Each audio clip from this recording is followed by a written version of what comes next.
Okay. I'd like to call upon the next paper for the session. The paper author of the paper is Adilkhan Kulkarni. Title of the paper: a usable and secure authentication for multi-server environments to enhance digital trust. Okay, fine. Please come. Yeah. My name is Adilkhan, and I'll be presenting our work, usable and secure authentication system for multi-server environments to enhance digital trust.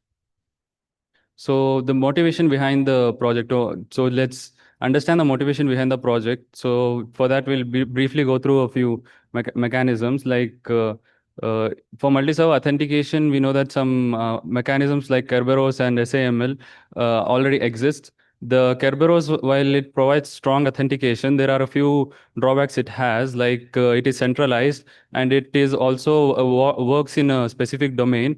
It cannot work in the domain, like outside its domain in a decentralized environments. And the mechanisms like SAML, they do not use dynamic tokens. So statelessness is one of the problems it faces, and it's also a federated authentication system. And authentication systems other than them like FIDO exist. It's a very strong authentication system, but it's not designed for multi-server environments. That's one of its issue. And the other thing is with FIDO is that uh, due to its nature that it stores most of the credentials in a single space, its recovery mechanisms are very complex and not easy.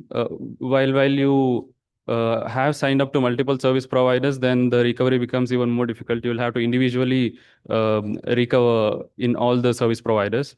So the objective of our work is to design a framework that increases the trust and make an authentication system that can work in multi-server environments seamlessly, and it is also provides stateful authentication.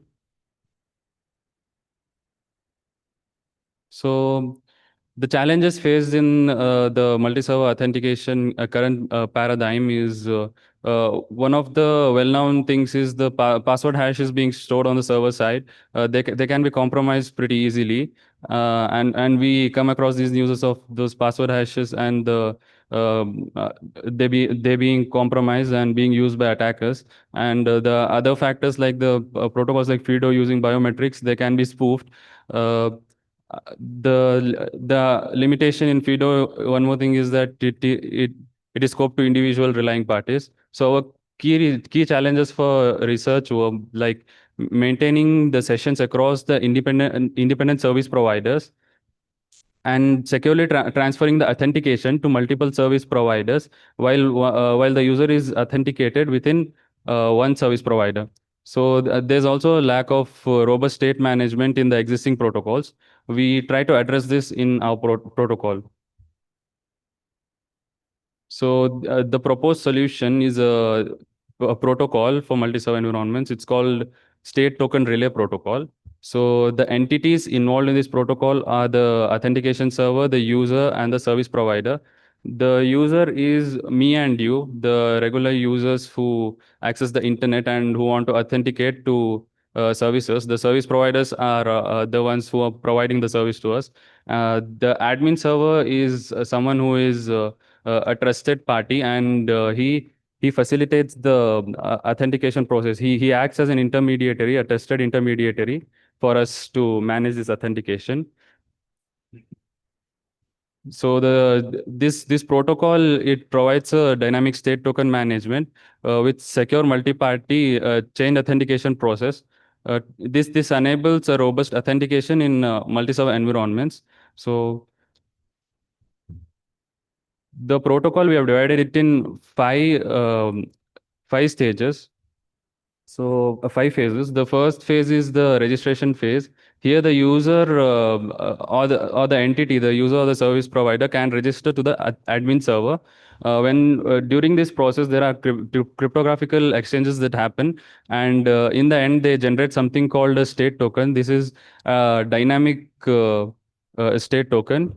We'll come to the details of it in the next slides. And then there's a state token generation phase, which runs along with the registration phase, which is responsible for generating this state token.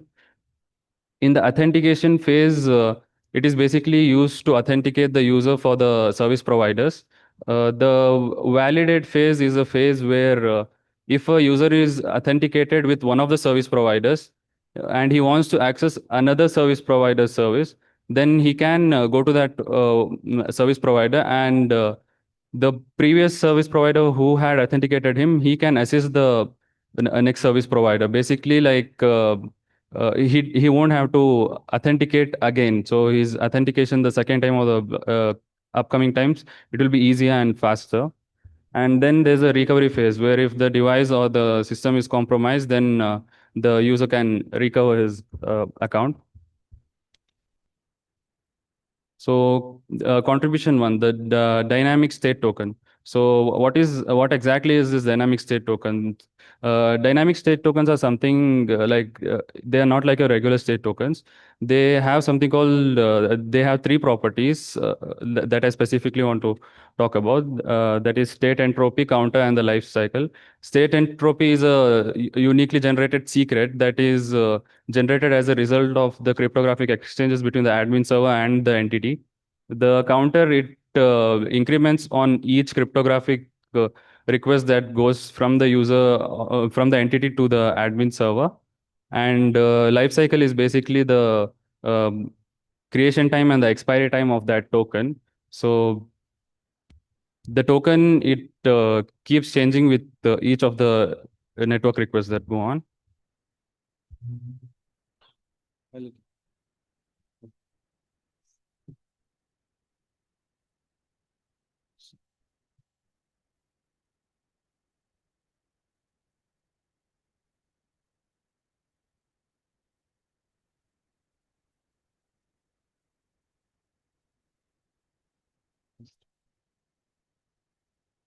it's gone.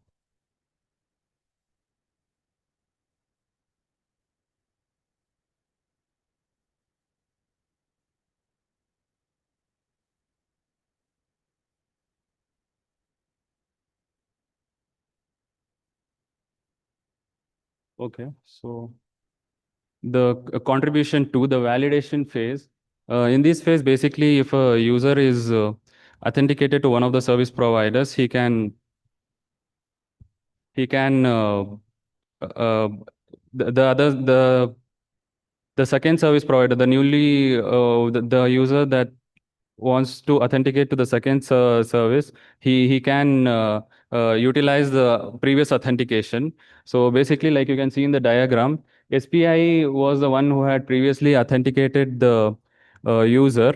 SPJ, the user is trying to access SPJ. SPI will simply pass a resignature to SPJ, and the SPJ can use this to authenticate both SPI as well as the user.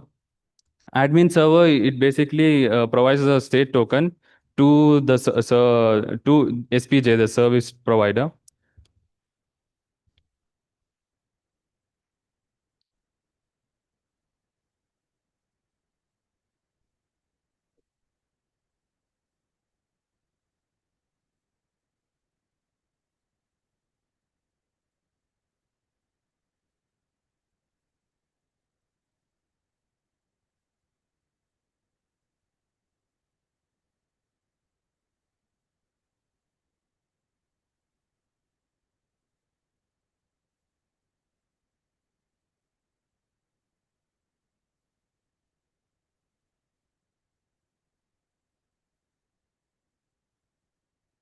In addition to these, in our framework, we are using something called privilege groups and trusted server lists.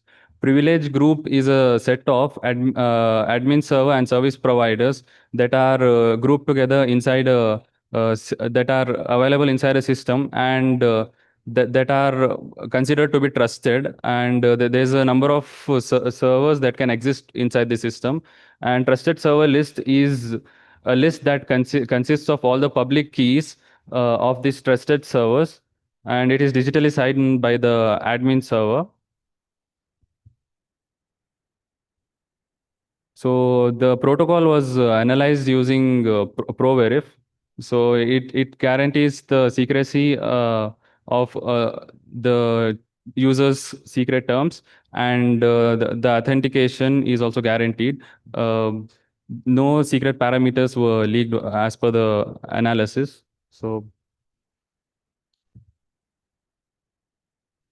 in conclusion, we introduce a novel framework for authentication in multi-server environments.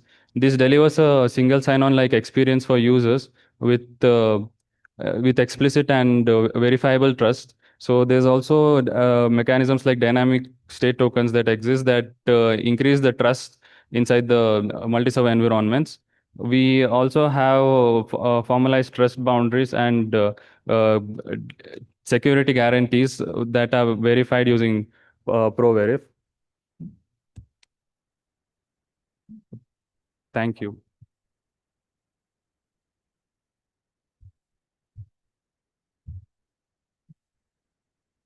Any questions from the audience?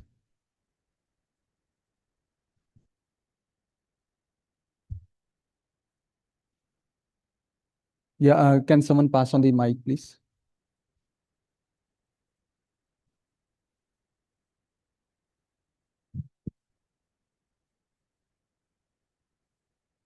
Morning. A very nice presentation, great insights. Just was curious. Obviously, it's a most of the organizations now, the personnel look at requiring a single sign-on SSO. It's Right. pretty much in demand. So, how do you see that ability to motivate a single sign-on? Do you see any constraints towards providing that, or it is more sought after? Like in terms of, do you see that potential for any kind of vulnerabilities or something like that? So how are you approaching with your ability to motivate and provide the single sign-on? That was my question. Yeah, thanks. So the question was how are we trying to bring people towards this protocol? Okay. So the thing is this protocol is it's not a rip and replace kind of protocol. We can use this, like if people are not willing to replace the entire authentication systems, they can use specific parts of this protocol. This is like an entire framework. So we are trying to introduce something like state tokens. So they can use it along with their regular authentication systems. It's like we didn't specify that the authentication systems must use passwords or biometrics or some particular cryptographic operations that need to be done. Like there are cryptographic operations, but then we haven't specified the algorithms. The algorithms are like they can choose elliptic curve cryptography, which currently is like considered secure in current dynamics, and even on the user side they can use biometrics along with passwords. That's like the recommendation we provide, and we believe this protocol is secure in many forms. Like we are using digital signatures for authentication, and even the state token, it uses mechanisms like the counter mechanism, which makes it dynamic, so it's easier to authenticate that way. So I believe that they see this as a or more secure way to authenticate compared to those traditional ones. So And readiness to accept that. Most of the time, Yes, we go ahead and configure. The configuration becomes pretty much an issue. Like Right. You know your product, but you also don't know the organization. So Right. towards the organization implementing that single sign-on is a challenge for you to see that they are prepared to Right. prerequisites already. It will be indeed a challenge. That's what I was trying to. Right. Yeah. It will indeed be a challenge. Yeah. Thank you. Thank you, sir. Any other questions? 1 minute, 1 minute. Any other questions from the audience? Okay, just one question from my side. I understand that a state token is binding the multi-server authentication mechanism. So, are there different states for the token, or how is it? How do you define the states here?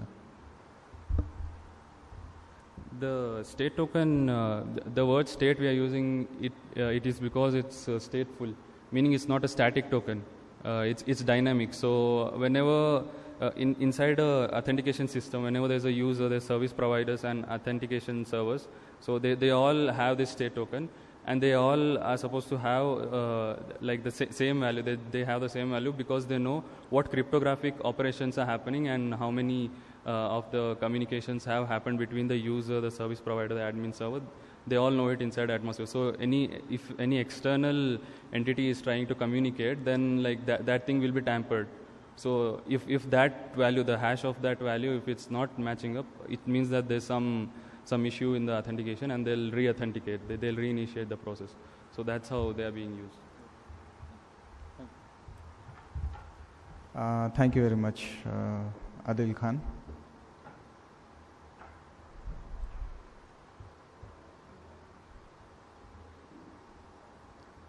With this, we come to the end of this paper presentation session.